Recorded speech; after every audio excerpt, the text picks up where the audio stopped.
for him. My opponent has no responses. Do you think it's a striker player?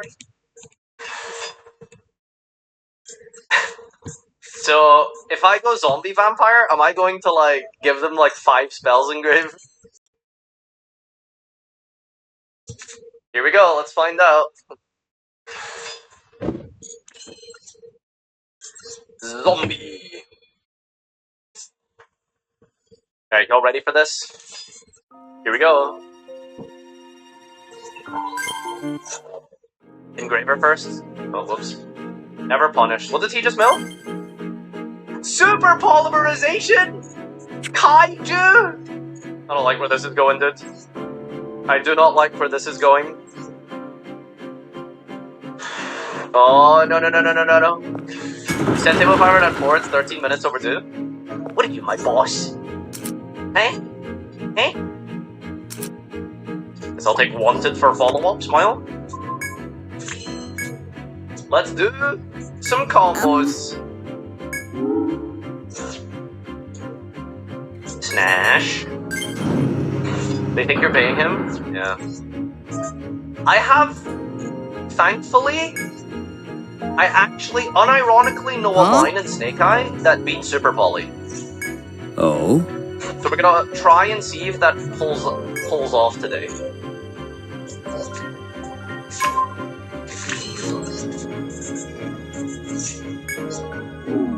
Diabell. I just want to yeet all of these into like an Apollosa, honestly.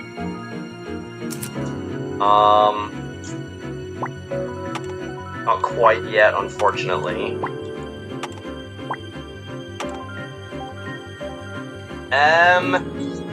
I need the Masquerade in the graveyard anyway. So let's do this.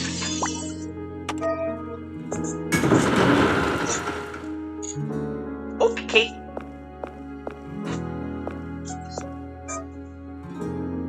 Big Snash. Veshel it back.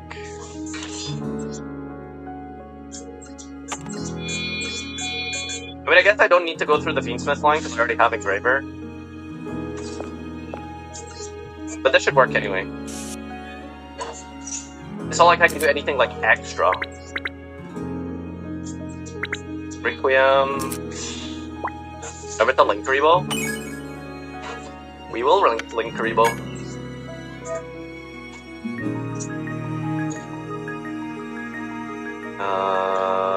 We have one Engraver in Grave.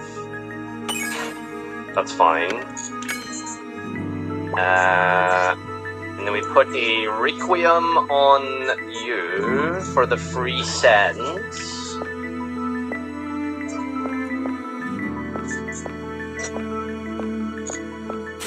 Summon Barfa.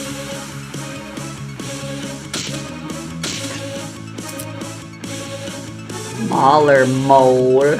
Barfa affects Scale Masquerena.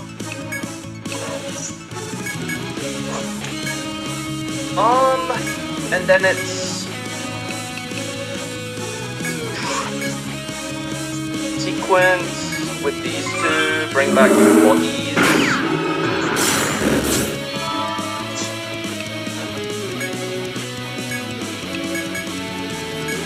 Do this. These two back. Then I believe I go Princess and then recycle this later. I can just go for the desert right now. I suppose I don't need to do anything crazy fancy. Do I have enough Light Fiends? 1, 2, 3. Lost the Engraver. I can just do it now, then make an Apollosa.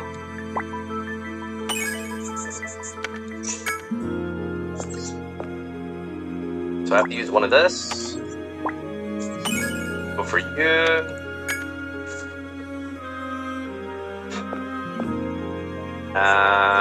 Make a Link Karibo.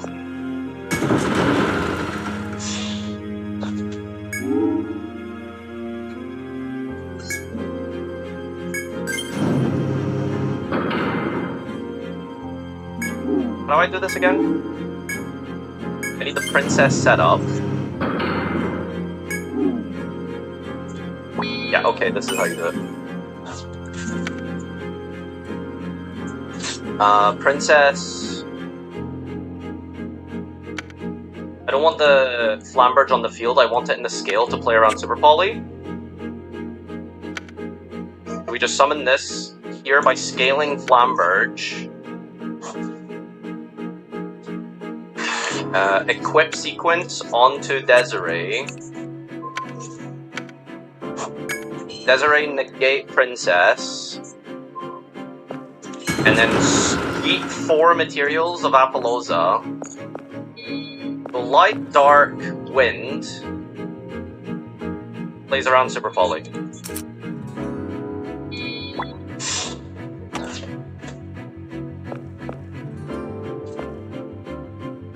Alright, well, if you can break it, you can break it. So, go ahead.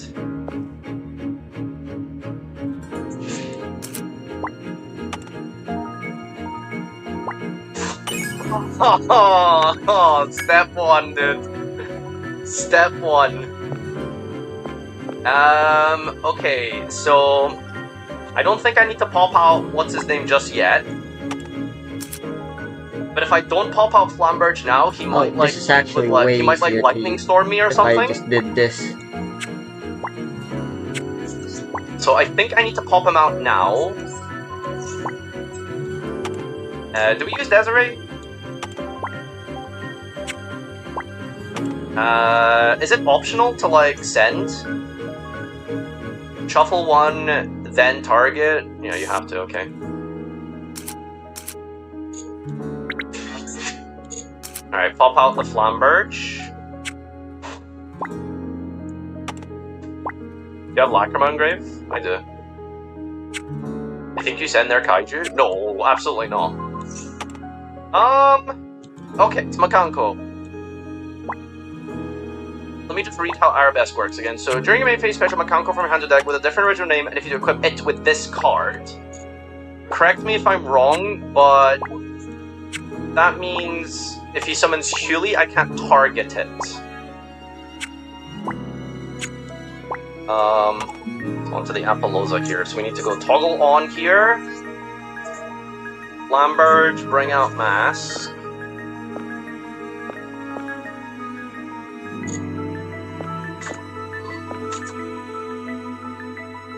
Okay, on resolution.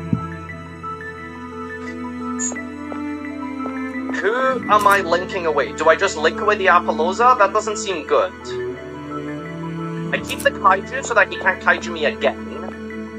I can't link away Flamberge because I need to keep a fire for the pop. I think I go with the zombie vampire.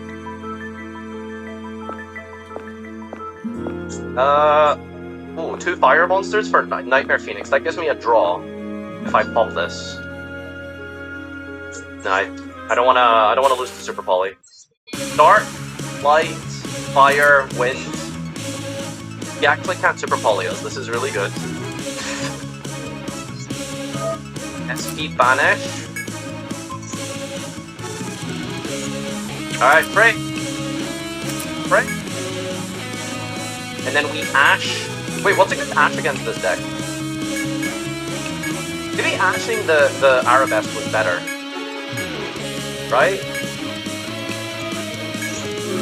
Okay, not.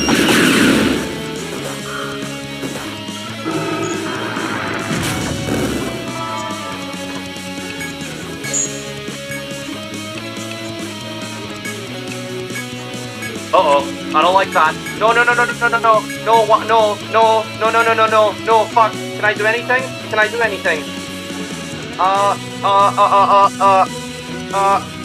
Help? Oh, thank God. Oh, thank God. Oh, God. Oh, thank fuck. Yeah, get out of here. Classic Typhon L. Oh, God. Looking at board makers is the scariest shit ever, dude. Oh. Classic Typhon L. Dude, isn't it so funny they summon a monster that's supposed to be like game ending, turns off all your cards, and your first thought is just relief. It's just a sigh of relief, you know? Isn't that funny?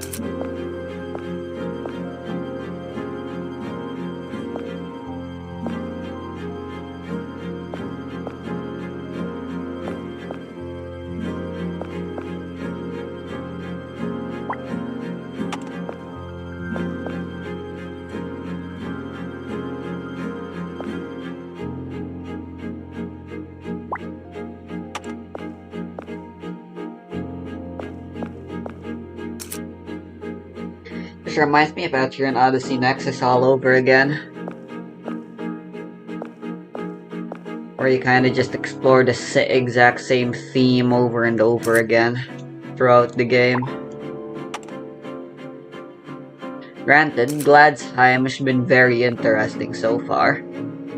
The light mechanic was meh, but it is way more interesting compared to base game.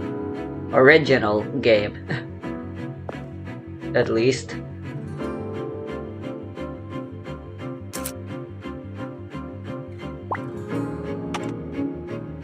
This one's got a door mechanic, and I'm kind of a sucker for those kinds of things in these games.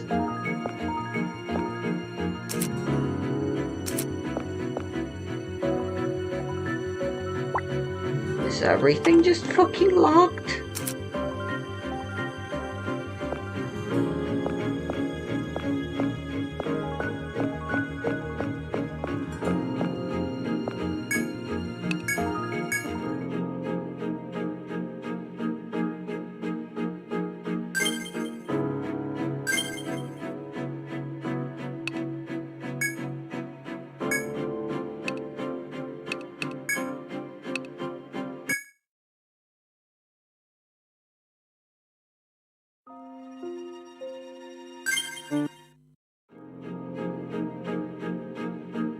Oh, it's still red.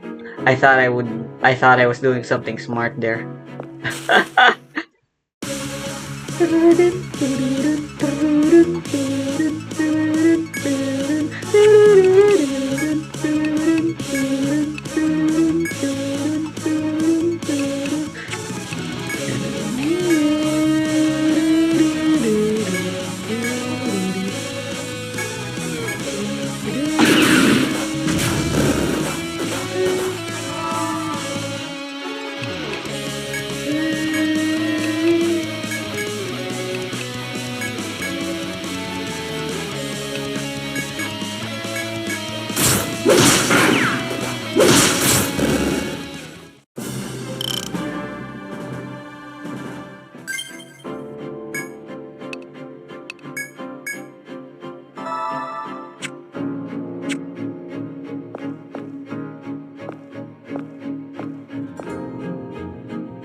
What the?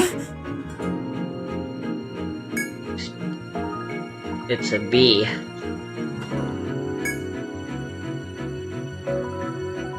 Hey!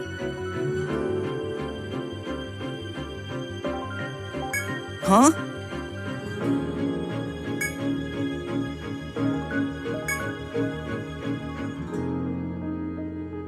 We're on the same page. I'd rather not bother fighting. Boring!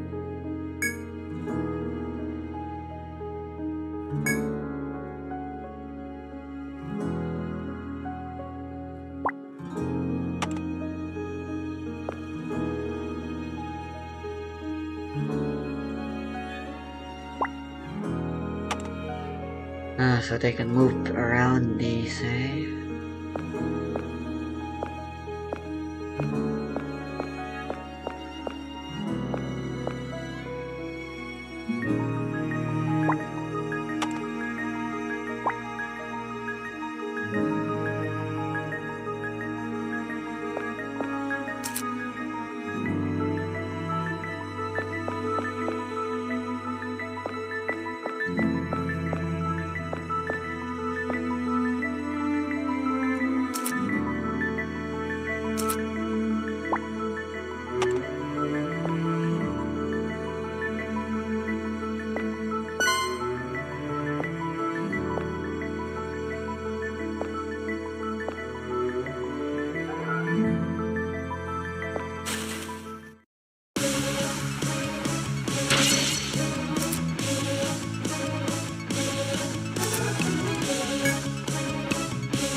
Things doesn't do the thing already, you can use this to fill your graveyard. The odds are pretty damn good you're gonna draw it into something that sets you in motion on your dragon tutor plan, and you'll have some pieces in the graveyard to pay for it. That's what I see. Okay.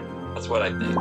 I don't see, I guess, okay, well, I take it back. I was gonna see, how do you, like, get this to the level up? Oh yeah, that frickin' Sacred Sword of 7 stars. That's how you do it. Yeah, you just banish one of them 7-drop dragons and you're up. You go from like this, you go up like 2 or 3 cards or something, and then you play this and you're getting so many more cards. This is, I haven't quite seen, if you go first, how you leverage into a full-on win. But this is definitely one of those decks where it feels like you have access to the whole thing. You want to see how you Everything leverage in your into a deck. full-on win? I've actually shown you some of these cards before, as a matter of fact. Let's go ahead and show you. Oh, boy. Yes. The plane! The plane's on a Now plane! you can put it together. Oh, this thing! Now you can put it together. Oh, God! Oh, the Mecha Fan of Beast Dracosac. Is it all coming back? All coming X back. the effect. Oh, it's 2 level 7. What's your impression for, Oh, my God. I told you I was going to show you where this game is and where this game is. Also, we're using the same set money. Oh, God, no. Once per turn, you can detach 1 material from this card. This card which is control a token. This cannot be destroyed by battle or card effects once per turn. It's going to be 1 activated beast monster that target 1 card of the field and destroy it. That card can attack during the turn you activate this effect. Yeah. So this is what you do. Play the dragon. Like jump game. Just manipulate dragons in and out of zones until you have a Mega Beast and the Mega Beastie token next to defend it. You can pop whatever you need to on the opponent's side of the field. You have to go for Rayma. 3 perfectly beautiful ladies in front of you to stab instead. A singleable voice. If you went first, you're probably going to disrupt whatever they're trying to do. Active Beast, Phantom Beast guy here with the Dracosac. Well, if you want to disrupt the Dracosac, let's see if you remember this card as well. Oh god. Number 11, big guy. You know what's really sad? I need to go back and watch every single freaking video. And I need to make a spreadsheet of what got banned and when, so that I can That would be fun. mastermind these videos. That'll also ruin when the video. Okay, did this guy? Like It's that. gonna ruin when I like video. Yeah, this guy casted an evasion thingy on himself. I'm trying to do it here. I think they got. Yeah, I will in a second. That's annoying. Behind the scenes, I've already tasked. So you're telling me this guy's fucking Magic, so I remember which magic. that guy from SMT Nocturne, the one that spams Sukukaja. Two level 7 monsters. Yep. My God. It's all coming together. It's all coming together. Is this in the same set? This was actually before. Or it's just but it was now waiting for this to happen. pretty much, yeah. Pretty much. Once per turn, you can detach one material and then target one monster you control. Yes. Alright, so you use dragons, you farm your own dragons. You create your dragon farm. This is why I say your dragons are not cool. I'm telling you, straight up, your dragons are not cool. They're just material. They're lands. Those are fighting words. How about that? Lands. It's pathetic. They are your basic lands. Nobody cares about them. They're worth nothing. You're using them to farm materials. You're like monster hunting your own dragons, farming them for materials to get a freaking oversized ring of steel in it, and like something straight out of Evangelion, and you're getting some backwards NASA space shuttle on a Boeing. Like that's what you're doing with your dragons. You're turning it into these, and then your opponent can't do anything without getting wrecked by it. Terrible approach to dragons. Dragons are supposed to be. They're not they're messed up materials. That's all they are. They are lands. Right? God, I'm being honest right now. I want to go pull up the video so badly, but I have no idea. I can't remember what got banned. You're still in the camp that they just banned the daddies and insulted the entire. Seems like in your mind that's a centralized piece. And everything goes back to It does. And I know they don't want to. Like, nobody who designed this, I mean, they knew it was good. Maybe they did have the mentality of, we'll just get it someday, but they built so much around it. Like, you can tell the fact that they're level 7, the fact that they have tutors for tutors, the fact that they can all, like, talk to each other. These are meant to be like this. Somebody wanted this, and they don't want to just ban it. They want these in the format somehow. But I'm still looking at it like, no, that solves the problem. They are the linchpin of all of this. They are the condensed material that puts all of these things together. This deck was just that much more powerful than everything that came before, and it became the whole meta, and they didn't have a way to, like, curb it, and they wanted to make it take a chill pill for a minute, banning them would do the job. Now, I remember when we made this video, you just told me to assume that the materials were easy to access. now you know why I said that. I believe I do. There's probably other ways to get these on the field, but this is just clearly some of the most busted materials they've ever put in the game for it costs like X season. That's like this is to make sure those things have like I would say they're still Okay. the thing that makes all this. I only have a few more cards to show you. Since we're on the topic of extra cards, I will show you a few. Actually, which I think this one. There's in a ladder later. So yeah, I gotta take a bathroom break. This is a level 8, 2800 attack, 2600 defense, warrior, synchro. Tuner, oh yeah, that's the other card you showed me, was the tuner you can search for, and then one more non-tuners. This card destroys the opponent's monster by battle. Graveyard, the opponent cannot roll some more special summon level 5 or higher monsters during the next turn. As crazy stands. It is bigger than everything I've shown you except last week. It is not easy for an opponent's monster to destroy it. No, this is infinite. It destroys an opponent's monster. So it can destroy just about anything. Oh, nice. Oh, nice. Pretty killer in the mirror matchup. Although the problem with it in the mirror match is it's still under destroyed at the freaking The airplane. if you hit with Crimson Blader, they can't make a big eye to retaliate because they can't special summon. It is your one chance, right? If they pop on turn 1 or don't completely assemble what they need, or they don't save their removal for this, like somehow get this on the field, and after they do their once per turn, where you dealt with them in some way before you got out their once per turn. Sure. And then you drop this and get something, yeah, you have a chance. Or let me give you another hypothetical. So looking back at the Dracos, let's say all they do is summon the Draco Sack, summon the 2 tokens, and that's it. There's a world where you could special out to the left, make a Crimson Blader. Let's just say a Crimson Blader and 2 dragons. Whoa. Dragons can kill the tokens. Now the Draco Sack is susceptible to be destroyed by What a battle. bitch. Tokens on the field. Crimson Blader can attack with Draco Sack, then triggering it and blocking the opponent out of really being able to fight back. That's just a very rudimentary example, but just remember, you can't attack on the first turn, and even if you could, they wouldn't have the money. You have to navigate those freaking little things, so you have to still be able to remove those or eat their abilities. The Mecha Phantom piece, you gotta get through those. But yeah. So I can see it. Yeah, this is definitely like your chance. I mean, it says you can't special summon.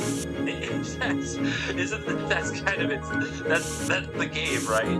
That's what we do here. Correct. And then not only that, it's like if they don't get rid of this, the next turn you kill something else of theirs. Like they get it hit that horrid spot, right, where they can't put anything on the field because they can't get rid of them later because they'll just get locked out again. Correct. There are counters to the later. I'm not showing you, but like you remember hand traps, right? There's a couple of hand traps that are. One of them is Effect Veiler. Effect Veiler says discard this card, negate the effects of the monster in turn. So if they go for that Crimson Blader line, you could discard Effect Veiler to stop them from blocking you out of the monster. Oh yeah, you can stack your hand and have the right answer all the time. Or you could not play the game if you didn't draw it and have a great story to tell your friends after the round. I mean, that is kind of a fundamentally, like, busted and very toxic card where, oh, well, I guess I didn't draw the out, so I lose. That's nice. Or you just have to play around it. You just have to play around it. Play around it. Yeah, just play nothing. Just don't play a monster. No monsters on the field ever. There are formats where that has been. Do you remember the Necros that I showed you? I think it was in the last video. Monsters with Shurit, your most hated card of all time, because it beats everything free. The defensible opening move playing that deck is to do a bunch of plays that ultimately end you on empty.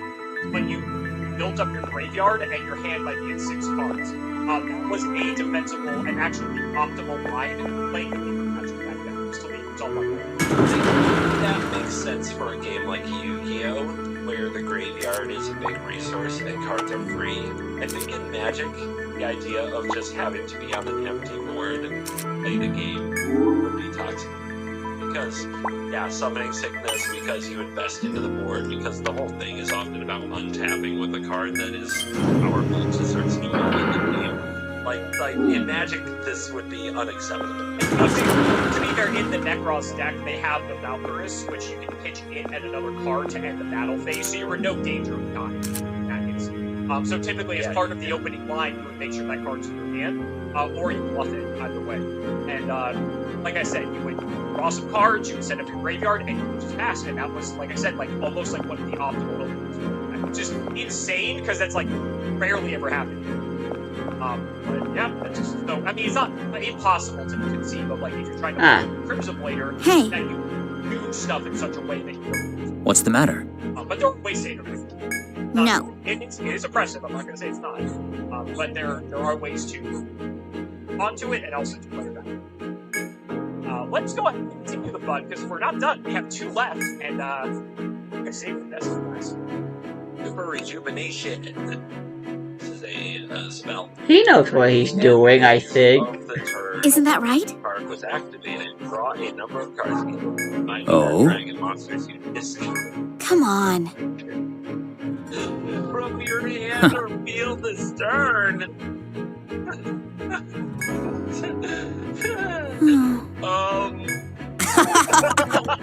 You like drawing cards. This might be one of arguably the best draw spells in Yu-Gi-Oh! Yeah.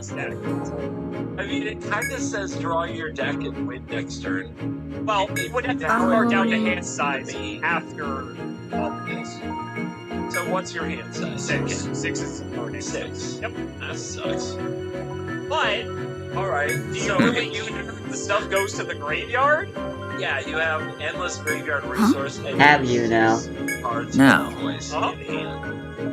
Yeah, that seems really good. That's Seems correct. really good. That almost seems like a race to this card. And Come on. this thing, like if both players are playing the deck, the person who drew this card is probably gonna win. Why? Why did this deck need this too? I will help you out. I will help you out with this card. This is a very old card. This got initially printed in 2003. I want to say. This is like from the 5th or 6th set because that set had a dragon theme. As one, there was like 3 different tribes in that set, and one of them was dragons. So this is in defense of this card. It is very old, but they also kind of knew what they were doing, right? I mean, yeah. It does seem like this is easily a draw 3 or 4 with this deck doing things. On the This fall. deck doing like, yeah. This, Hello? This What deck you got for me? a chunk of its play. Thanks, I got some new goods. Go on, take a look. Is that all you came for?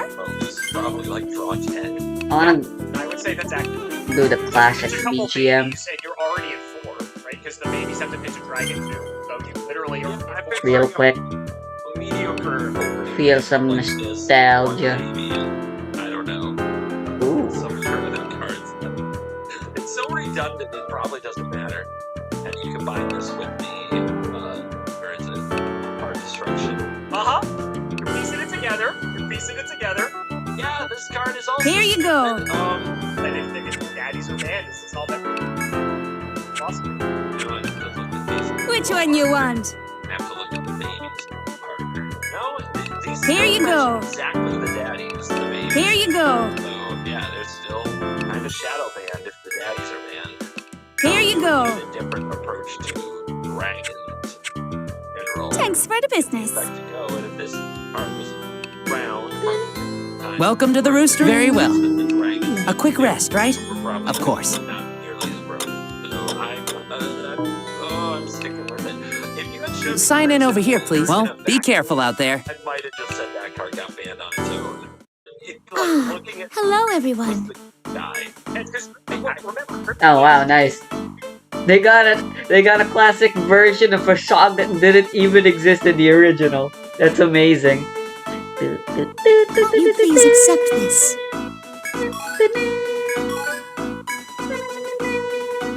Okay, Is the there guard anything soul is item really storage nice. then?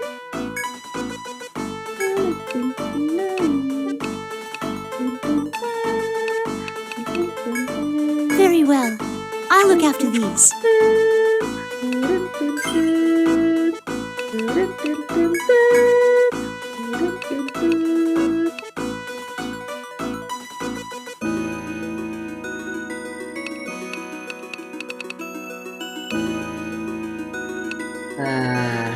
Hexer with the ability to get rid of debuffs would be really nice. Alternatively, we can just get Eerie Chorus, but like, holy shit, what the fuck? It costs 40. I'm guessing leveling it up reduces the cost.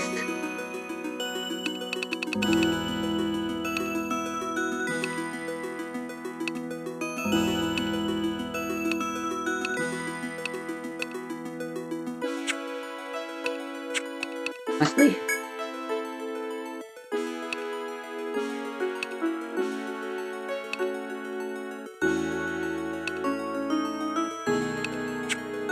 Maybe I should rest and reconsider the way I've been handling my points so far. Not like the extra 2 levels are gonna be a big deal. Grimoire stones, yes?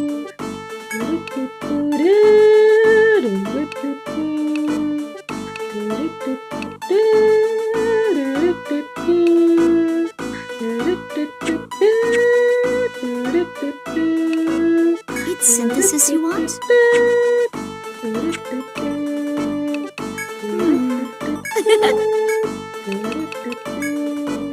I am at your service. Have a safe trip.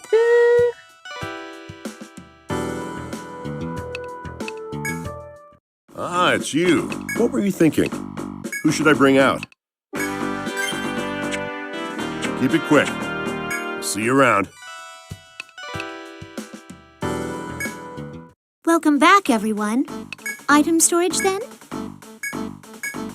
Very well. I look after the very well. I look after very well.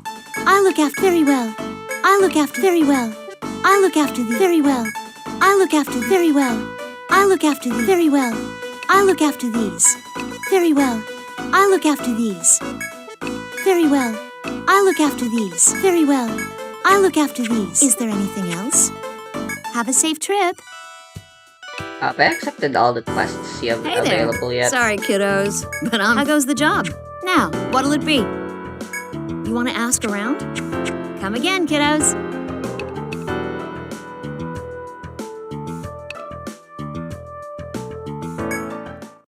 Welcome to the Rooster Inn. Sign in over here, please. Come back here whenever you're tired.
I'm just showing.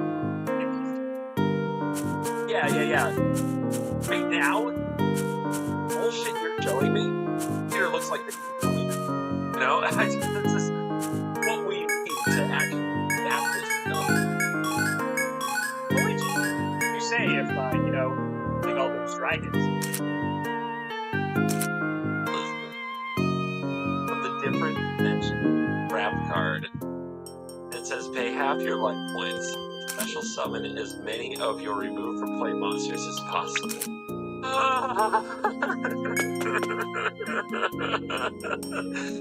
During the end phase, remove all that were. Okay. Yeah, that's fine. So this is a trap card. Does this mean it can be activated on your opponent's turn? Correct. I mean, this might not even be the important part of the card, but let's just say for the sake of curiosity. Drag, if you go to that end step, you return some of those dragons to your hand. Oh, got it.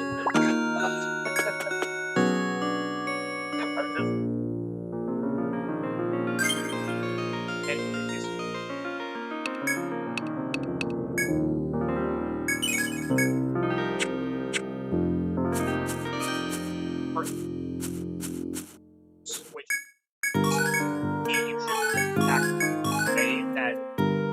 That's been a while, so if it doesn't work like that, I'm sorry in the comments incorrectly. Don't see why you wouldn't. These up. Or those enough. wasn't allowed, but the way I see this, go ahead and assume. I'll take the roasting. That's the way. I'm also just guessing. That's not even part. That's just the charity. Yeah, like, I mean, Busted. yeah, basically. Like, you can do that, that's fine. But I think typically returns more of an offensive target. Never really want to be casting it defensively. Start your turn. Discard the dragon. And you use one of the babies. And get one of your pieces. Next, banish that to use one of those cards that draws 2 cards. And then Honestly, that's both banished. the original and Just another dragon that you can banish. That's the all. untold version of the first dungeon song is really boring, but I can appreciate how they changed up Primitive Jungle. This place was a lot more bearable to explore, since the song was a lot better sounding. This song sounds awful. And you put that card in the graveyard. Banish it from the graveyard, probably somehow. Hello? What you Create got like for me? another effect, and then you tutor something else. Thanks. And then somewhere near the end, you set this thing, or you just play it right away. I guess it depends on what turn you're on. No, you play Super Rejuvenation and you set the trap card. Thanks. You draw a whole bunch of cards and you discard Is that all you came for? Thanks for the You do the business. trap thing and you bring them all out and I hate this. Okay. Hello? And it Which all one ends you with want? Big eyes and Draco sex. Just firing at will. I will say, with return. Is that all you can? Next time you when should things buy don't something. work, you can finish. Doesn't go back. Welcome to the Rooster. Very well. Then allow me to show you to your room. Yeah, okay. So if anything, if you bring back Well, be careful out bring there. back 4 dragons for what's it? You can just immediately go +2 off of that. Oh my god, it never stops! You can't. No! There was a card like this in Magic that I might show you someday, but the idea was you could do it as the big in-game finale that overpowered the opponent, but you could also just do it for value. You could just do it to like it.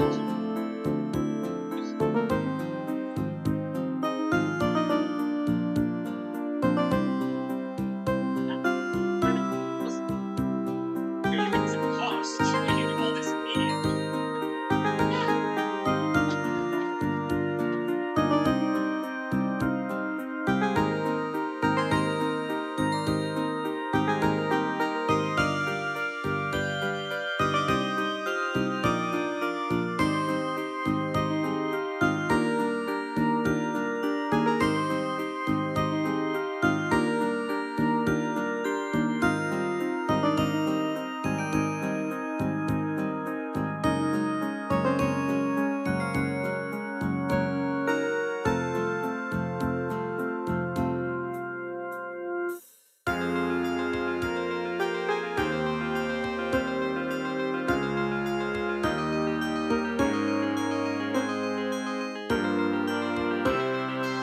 It also depends on how you go to investment. So I'm showing probably this. Oh god, what's with all the crumblies?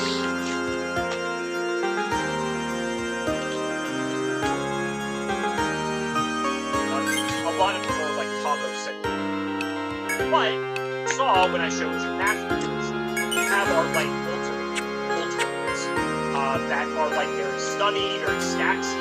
But we do have that too, and depending on the way that the formats are shaped up, sometimes Yu-Gi-Oh! Can be like a very slow, almost like Magic style of game where there are a lot of turns, visual turns, not like all million interactions. It really is.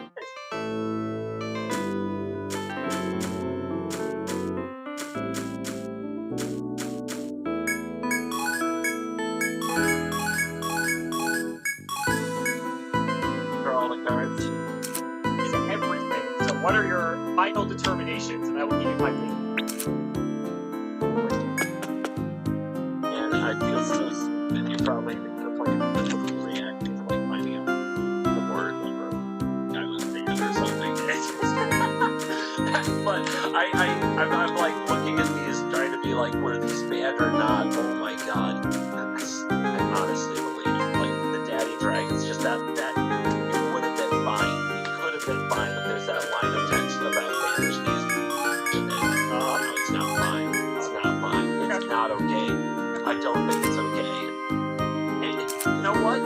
companies can use Banish as a way of paying a quote-unquote cost in Yu-Gi-Oh, like, that's gonna keep happening, I think. So these just become endlessly always materials. Always. Like, you could run them in all kinds of decks throughout, like, the next Hello? plus. What you got always for just me? getting to do endless value from using them for Banish abilities, right? Thanks. So in that way, I Is that think all you that they had came to be for? banned at some point. I just feel stupid if they're not. Sacred Sword of 7 Stars might not have needed to be banned as a result Thanks of for the dragons, business. but I bet it got banned someday. I bet it was banned someday. Because eventually there's enough it's you. level 7 What were you monsters thinking? interacting Who should in I bring some way out? to make this card good. And maybe, I mean, obviously it's insanely Keep busted it quick. with See you around. the dragons.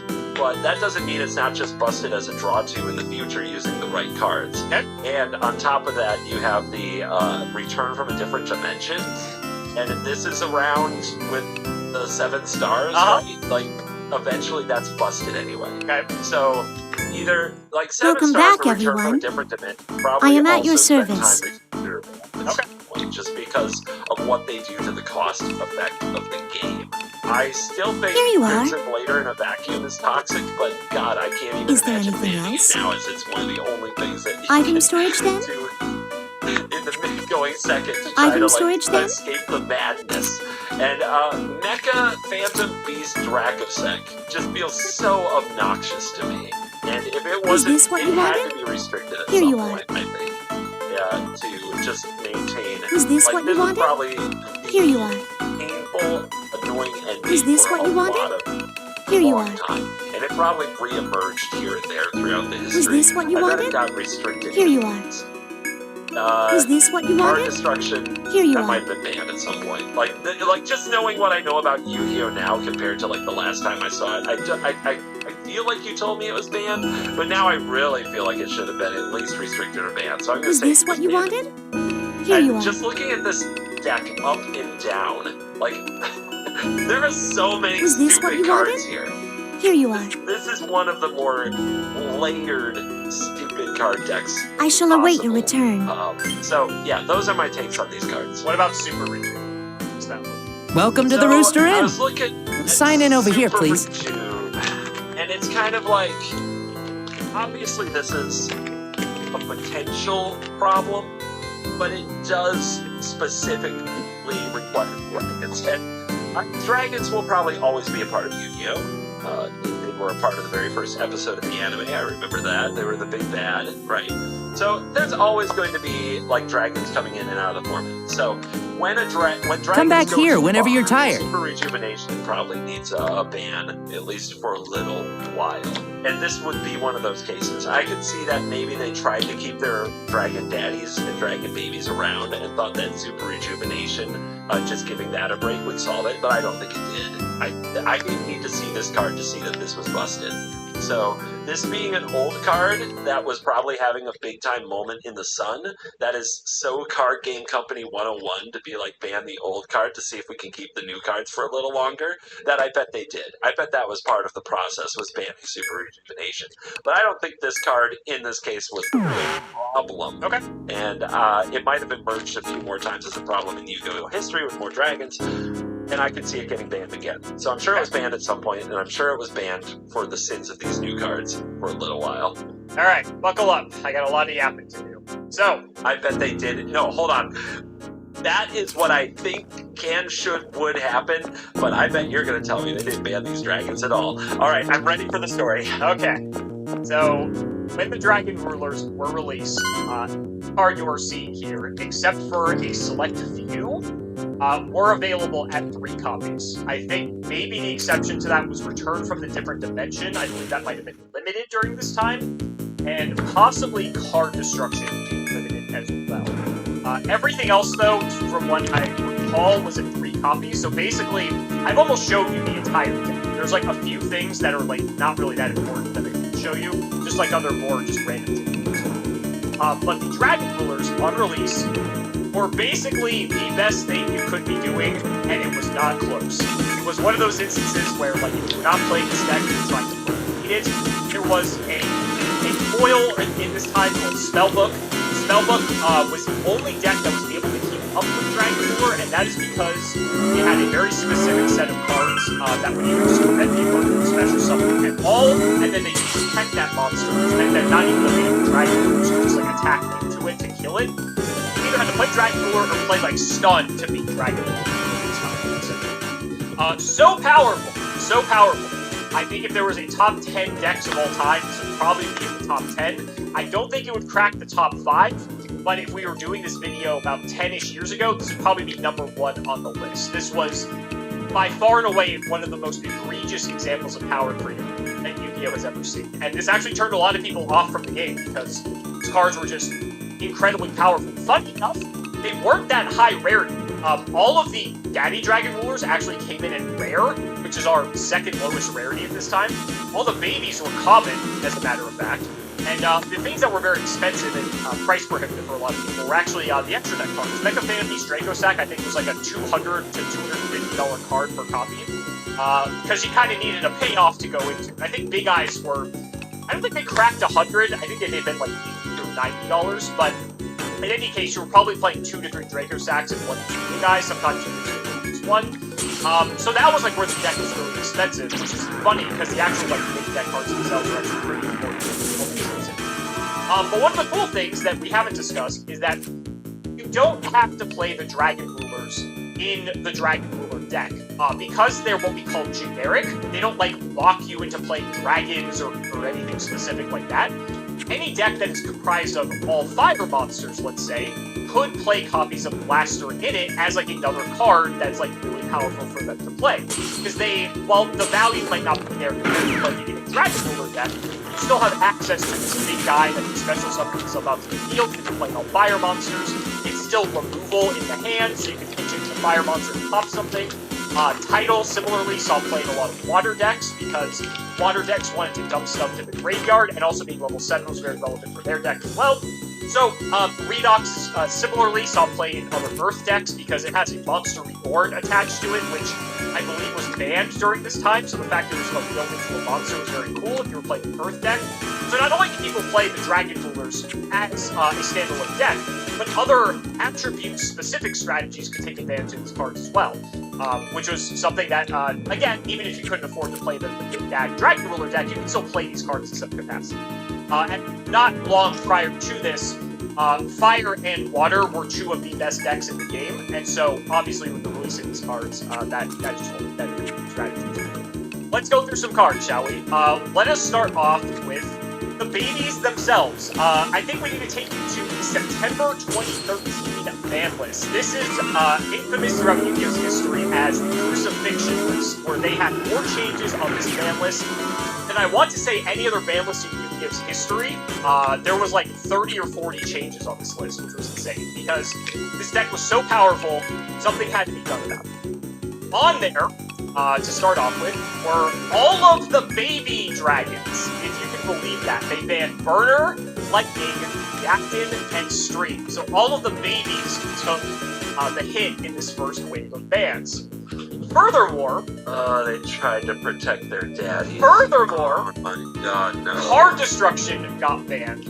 Super Rejuvenation got banned, and Return from the Different Dimension also got banned in the process. I also believe they limited Gold Sarcophagus to a singular copy. It was either in 3 or 2, I forget. But they basically hit everything that was not the Daddy Dragons themselves, which is incredible. Because... And Sacred Sword. Sacred Sword is still legal in 3 copies. At this time. Oh my god. So at this point, you have 3 of each Daddy. You have Sacred Sword in 3, you have a singular Gold Sark, Dragon Ravine is still in 3, the Draco Sack and the Big Eye and the Crimson Blader are all still in 3, and everything else is banned. One thing with Super Rejuvenation you might have missed is that it's an instant speed spell, or a quick play spell as we call it. So, if you go at the end of your turn, Super Rejuve, draw 6 cards, if you draw another Super Rejuve, guess what? You can activate it in the end phase because it's a quick play spell and draw another 6 cards. And if you draw the 3rd Super Rejuve, you can activate that and draw another 6 cards. You have 20 cards in hand, you pitch half your hand to the graveyard. Next turn you have full setup because everything just vanishes to resurrect itself. Super Rejuve was obnoxious. That card needed to go 100%. If there was like one of the most swingy cards in all of this format, Super Rejuvenation was one of them. If someone resolved it, typically more often than not they won. So a lot of people were happy to see that card. Now, questions. Do you think that was enough to stop the Dragon Rulers and their dominance during this time? No. Correct! But I'm really curious, how did Yu-Gi-Oh players feel about this huge ban? They were incredibly frustrated about this because people were sick of this deck existing, and even with all of the hits, it was not as dominant as it was at full power. But it was still basically the best thing you could be doing because these effects are just so powerful and so far above the power curve for the time. Yes, there maybe were some other contenders that could try to go toe-to-toe, but more often than not, the Dragon Rulers just do everything, and so it didn't even matter with all those consistency hits. Incredible. Which is where cards like Dragon Ravine and such actually entered the fold, because initially, Dragon Ruler decks didn't even need to play Ravine because they were so consistent, but after the hits came along, they're like, huh, this is just a way to get more dragons into the graveyard. We get access to the Crimson Blader through Corseska. There's another tuner you can search that I didn't show you as well. That's fire attribute, so Blaster can search it. But people figured out Dragon Ravine was a thing. So then later, on the next ban list, they ended up banning Dragon Ravine as well because they had to find a way to keep hitting these cards in some capacity. Oh my god, But the they're daddies- just such simps for the daddies. The daddies oh my god. still survived. The daddies still survived. And so then, finally, April, okay, remember, the Crucifixion list of September 2013. April 2015, not 14, April 2015, a list was released. And Dragon Rulers finally got limited. I'm just kidding, they got banned. But on a list prior to that, in early 2014, not long after the Crucifixion list, I believe it was the next one, they did in fact limit all of the Daddy Dragon Rulers to a singular copy. Still very strong and powerful, however, with only having a singular copy of each, the deck was not playable in the slightest. However, I think they made this choice to allow the other non-light and dark decks take advantage of a singular copy of these cards to be able to have like some splashability, like with the fire decks and the water decks previously. So they did still see play, even being limited, just because they had incidental synergy with these other archetypes. But finally, in 2015, we saw our Dragon Rulers ride off into the sun because they finally got banned. And that is the history of the Dragon Ruler strategy. Draco Sack, Big Eye, and Crimson Blader never got touched. They were fine. I mean, honestly, the Konami's MO, trying to make money, those are the money cards in the set because they were in secret rare. I kind of get it. You know, you want to try to have the chase card in the set still be legal to be played. And Sacred Sword has never been banned. It's been totally fine. Okay. I thought that would get the act. Like, as long as the daddies were, like, legal at a full rarity, I didn't think that card could stay. But apparently they're fine with Pot of Greed plus a tutor. I don't know. Which is something that people always joked about. They're like, okay, Pot of Greed's banned, but we can play Pot of Greed upside. That doesn't sound right. This all sounds like they were just, I hate it when I'm right, they were absolutely trying so hard not to ban these, but they were always As much as people hated them, they were very popular.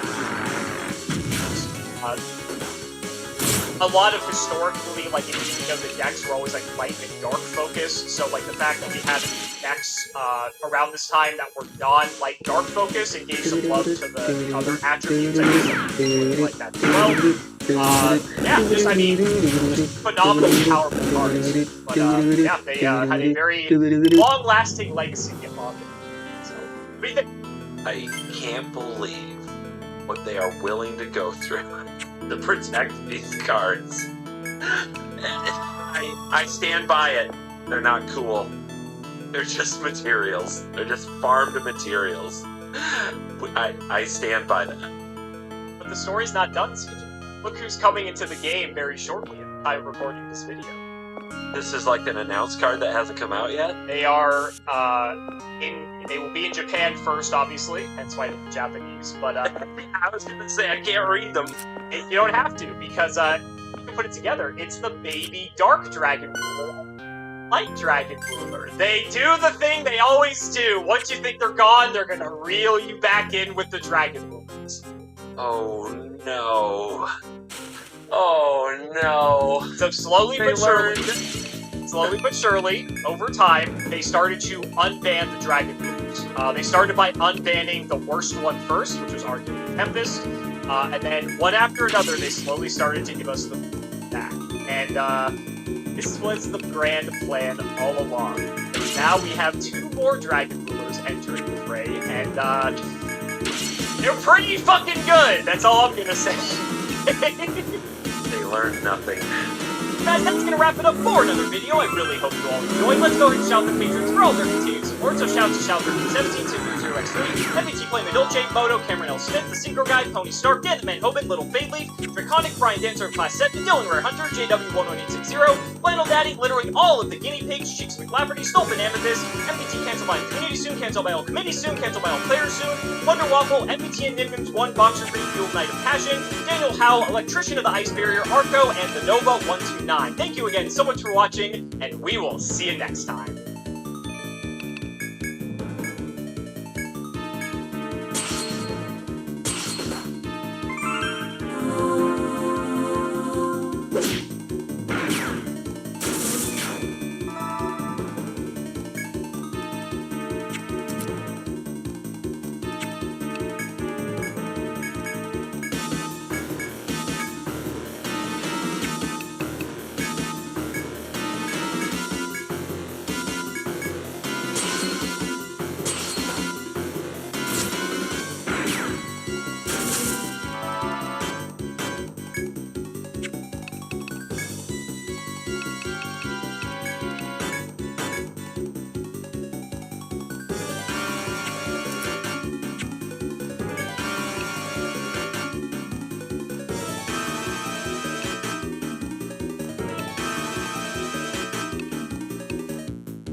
So the Greek Nationals happened like a couple days ago, and we do have the top 16 deck breakdown. And oh my god, there was fucking nothing. There was a bunch of random stuff like Ryziel Pure. We had like White Forest, Mermail, like Fiends, like Apophis, Centurion, Memento, you know, a bunch of like tier 2 and like tier 1 decks. Like some rogue that like stuck in there because, you know, Greece is like a pretty weird region. And of course, 10 billion Mitsurugi. But you may have noticed that there was a noticeable lack of Malice. But before we get into today's video, this video is brought to you by Summoner's Nexus. Summoner's Nexus is a digital indie TCG that's been in development for the past 4 years out of love for games like Yu-Gi-Oh! And Marvel Snap. The game is designed for a dynamic back and forth with both players taking turns simultaneously and neither player ever feeling completely shut out of the game or feel like they're watching their opponent perform a cutscene while they're comboing off. The game is currently available in early alpha, which is completely free to download and play on both Android and iOS, with a PC port coming in the near future. With hundreds of cards currently in rotation and a passionate team putting everything on the line behind it, I highly recommend for you all to give Summoner's Nexus a look at the link on screen and in the description down below. Thank you again to Summoner's Nexus. No Malice whatsoever. And Malice was like, what? Malice is like a good deck. When you go to like YGO Pro deck, and you look at like Malice, like top cut representations, it's like 22% of like top cuts. You know, like Mitsurugi, you have Malice, and like these are like the main two decks. But like, why does Malice never seem to convert? Is it like too hard? Is it like too expensive? Like the easy answers is Jesus Christ. Even at this regional, it's a fucking runner-up. Who won the Panama National Championship? Yeah, what the fuck? Regenesis. Anyways. One of the big answers is, holy shit, this deck is so easy to beat. Now, what do I mean by that? What the fuck does like Malice is easy to beat even mean? When you look at like any side deck, or like any main deck honestly, it is very, very easy to look at a bunch of cards and be like, yeah, these cards kind of shit on Malice. Because Malice has like so many tools, at the same time, Malice just has a bunch of new choke points, where a lot of hand traps that were originally kind of bad into Malice are now a lot better. Like before, Ash Blossom was kind of shit. You maybe use it on like Radbrand's or whatever the fuck that card is. But right now, like Ash Blossom is pretty good versus backup or like when I first met you. When you look at Fuelos, this card fucking shits on Malice. Like they make the half board, and then like if you're playing Ryzo Mitsurugi, assuming you didn't open like, you know, Futsu Aramasa, you're fucking gaming. Perulia, which basically almost did nothing before, now is like their normal summon, the Bestial that they made me hard open, the March Hare, the backup adding Mister, the Wizard adding Mister. Look at Lancia. Like if you don't open a way to backup, like you fucking insta lose. Yells. This card just fucking says like, yeah, I'm just gonna let my opponent draw like a bajillion trillion cards. I guess I'll go fuck myself. Nibiru used to not even be that good, because they can play through it. But sometimes, if they're forced to go into backup adding Mister routes, Nibiru hurts a lot harder. Especially after like all the Splash Mage shenanigans, where you go like guy to Link to, and like some of the backup, and then you make the Splash Mage, and they're like, ah! Like Droll, even Droll has some applications, because if you Droll them on like Terraforming Search Field spell, like all of a sudden they don't get Chessy Cat draws, they don't get Red Ransom draws, they don't get to like cycle with like MTP, they don't get to like search when I first met you, they don't get the backup. That's just like the unfortunate reality. Like Malice is just like not very good at playing through interruption, funnily enough. Or more specifically, there exists a lot of interruption that is now just very good at all points in some relevant manner versus Malice. Like there's not going to be such thing as like a dead hand trap versus Malice. Now obviously if all you open is like Nibiru, or like all you open is like Imperm, and like your opponent opens like Field Spell Goldstar, then like yeah, you're gonna want to go fuck yourself. Like good job, bro. We did our best. But you know, that's Malice. So because there's like a bunch of extremely hyper-targeted ways to beat Malice, it allows for a lot more Malice pilots who are like better than their opponent to just get out skill checked. You know what I mean? And by what do I mean by that? This format's like kind of weird. It's like arguably skill testing. This is like you're the GOAT, and this is like you're the shit. This format's in like a pretty good spot where like if you're like a 5 out of 10 and like you're against like a 7 out of 10 duelist, like 9 out of 10 times, 7 out of 10 duelists is just gonna shit on you. Maybe the 1 out of 10 is just like because like you break or whatever. But like most of the time, if you guys put each other in like a room, like the better player's always gonna come out on top. With Malice, things kind of take a weird spot. Things kind of take like a weird turn, where it's like, if you're like a 7 out of 10 Malice player, random 4s and 3s are just also able to beat you. Players who are just randomly playing like Mitsurugi Raizul, who are just like fucking drilling their cards like a robot, and you know, but like just randomly open like Fua, Lancia, Ash Inter mid, and like Prayer Tabakiri. Like, you just look, you cannot beat those players. And especially when you consider that over like a long tournament run, it makes it so that a lot more Malice players are just able to get like sniped out of bracket or lose matches that they realistically shouldn't be losing. Now, don't get me wrong, and me saying this, me thinking like, oh, does Stevie think this is a good format? Absolutely fucking not. I think this format kind of sucks dick. When I say that like the better player usually wins, that's kind of like a half-truth. If people are within like a stone's throw of each other, like maybe the 7 out of 5 should have been like a 7, like a 3, or like a 7 out of 4. But if you're like a 7 versus like a 9, or like a 5 versus a 7, as long as you guys are like reasonably within like the same skill gap, it really is just compare opening hands and be like, well, you opened Mission of the Gnomes? Must be nice, bro. Or like you're gonna balance it like, oh, I opened like Impulse like Perulia versus like Mitsurugi Raizul. Oh, sucks to be you. Also, holy shit, so many games are determined by Charmies. I fucking hate Charmies. It is so disgusting to have to deal with that shit every fucking day of the week. But yeah, just like that weird combination of like factors, as well as the fact that like Malice playlines are like moderately difficult compared to like Raizul Mitsurugi. That's kind of why like I think Malice just always fails to convert. And I think it failing to convert and pro players kind of moving away from the deck as a whole is a sign that, like, yeah, I think Malice is just not that good of a deck. I think Malice is still a very, very strong deck. I think that, like, in no way you're behind just because you're playing Malice. But I do think that you can be making better competitive decisions. And if you want to play a deck that has, like, a very large critical weak point, you might as well just play the deck that has, like, the highest ceiling imaginable in, like, Mitsurugi Raizul. Like, that deck is, like, unbeatable unless you open, like, Droll or, like, Perulia and, like, another guy.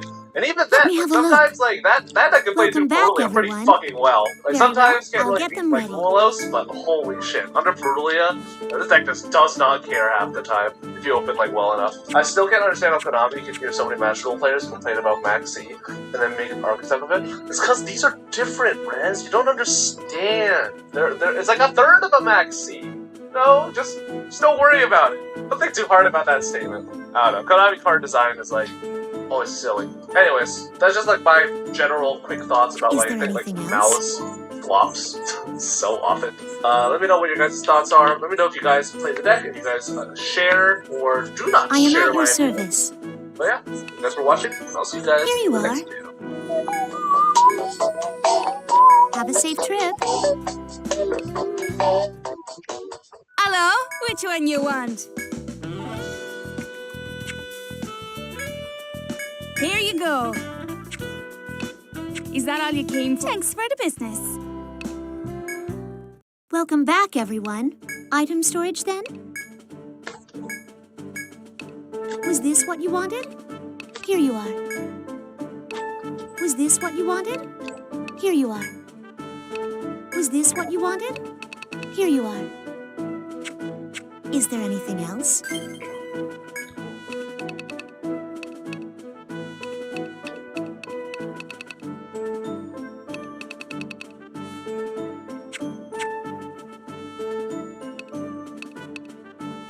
I shall await your return. Welcome to the Rooster Inn. Very well. Then allow me to show you to your room.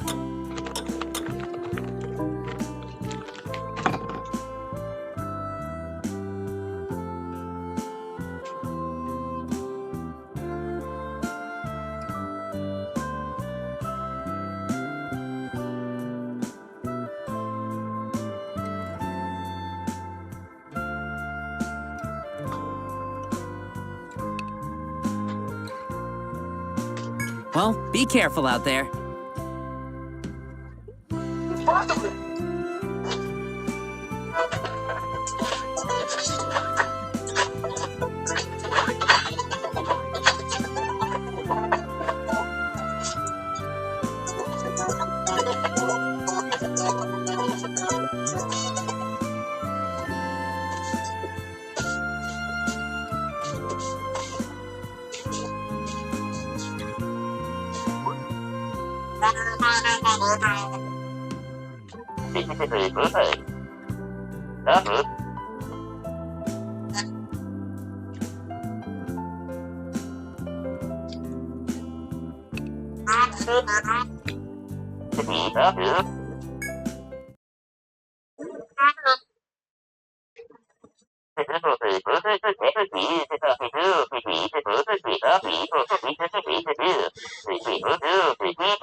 Okay guys, so today I want to talk about the most important numbers and math in all of Yu-Gi-Oh! I'm going to boil this down in a very simple way that'll give you a couple different useful rules of thumb to think about how to deck build, what makes a deck good, and when a deck has potential even if it isn't good right now. I'm going to compare Malice to White Forest to illustrate some strong examples of these most important numbers in Yu-Gi-Oh! Let me know in the comments if there's anything that I missed. Okay, so let's begin. Probably the most basic number in all of Yu-Gi-Oh! Is the number 3. The number 3 is the number of cards with the same name that you can play in any deck unless they are touched by the ban list. So let's begin here. I'll show you how the probability calculator works and why you should be using this every single time you deck build, and then we can talk about broader ideas around deck building, like how many cards in your deck should you be playing, the difference between 40 and 60, the difference between playing 1 or 3 of a card, the difference between having, 8 versus 12 or 15 or 20 engine cards / extenders, and how much non-engine you should be playing. Okay, so first of all, let's take a look at our probability calculator here. This is very simple. So the number 40 is going to be the number of cards in our deck. We're keeping that like that for just simplicity's sake. We're playing 40 cards in our Malice deck, so we have 40 cards right here. Our sample size is 5, that is the number of cards in our opening hand, and for simplicity's sake we're going first, or we just haven't drawn yet, so we have 5 cards in our hand. Now let's take a look at if we have 3 cards. Let's talk about Dormouse for a second, the best starter in Malice. So when this card was at 3, or when any card is at 3, you have a 33% chance of drawing at least one of this card in every single opening hand. Now obviously, when you are building a deck, you don't have only 3 engine cards on your entire deck. But when you're thinking about how many copies of a card to play, playing 3 of a card means you want to draw the card, otherwise you wouldn't be playing 3 copies of it, the maximum number of copies. If you move Dormouse from 3 to 2 copies, the chance of you drawing at least one of it drops from 34% to 24%. That may not seem like a large difference overall in terms of the absolute difference, it's only like a 10-ish% drop. But it actually is substantial over the course of like 10 games, that in maybe 3 out of those 10 games, you're going to draw Dormouse versus 2 in 10 games. So now let's scale this up a little bit and talk about what is more realistic. What numbers should you actually be thinking about when you build a deck? So let's start with the pure starters of Malice. Here, Malice has 2 Dormouse, 2 White Rabbit. We're going to ignore Chessy Cat because this doesn't really do anything on its own. We're going to ignore the extenders for the moment. So there's 2 Dormouse, there's 2 White Rabbit, there's 2 Field Spell, there's Terraforming, and there's Gold Sard. Let us ignore all extenders for the moment and say 2, 4, 5, 6, 7, 8. So let's say there are 8 really good starters in our deck. The chance of us opening at least one of these is 69%. That's actually not a very high percent because it means that in 30-ish% of your games, you are not going to draw one of your pure starters. And your deck is not going to be very consistent, even if the ceiling of your deck is very high. If 30% of the time, you're not even drawing the card that allows you to play. So, there are 2 things to think of here. Obviously, Malice is a great deck that is very consistent. Hello? That isn't because What of you the got starter for me? counts. Is that Because all of you the came combination for? between the starter counts, which are very, very high quality starters, that often work together, because only a couple of them conflict on the normal. Here you go. Whereas others, like the Terraforming, Gold Sard, and Malice Underground, will complement your normal and Here work you go. as extenders even if you didn't use them as your only starter. You also have your actual high quality extenders. So cards like March Hare, Backup at Ignister, and Wizard at Ignister, and also the Bystials, which are Thanks for the maybe slightly business. less popular than they were before. These cards work very Welcome to well the Rooster with Inn. all of your other starters. Very and also well. cards Then that allow aren't me to even show really you to your starters room. or extenders. So Chessy Cat goes from being just a name, which is only useful because you can link up into other cards or use its Banish to Sign draw in effect, over here, please. to a card that is actually full combo if you have a single other extender in combination with it. So realistically, what we're looking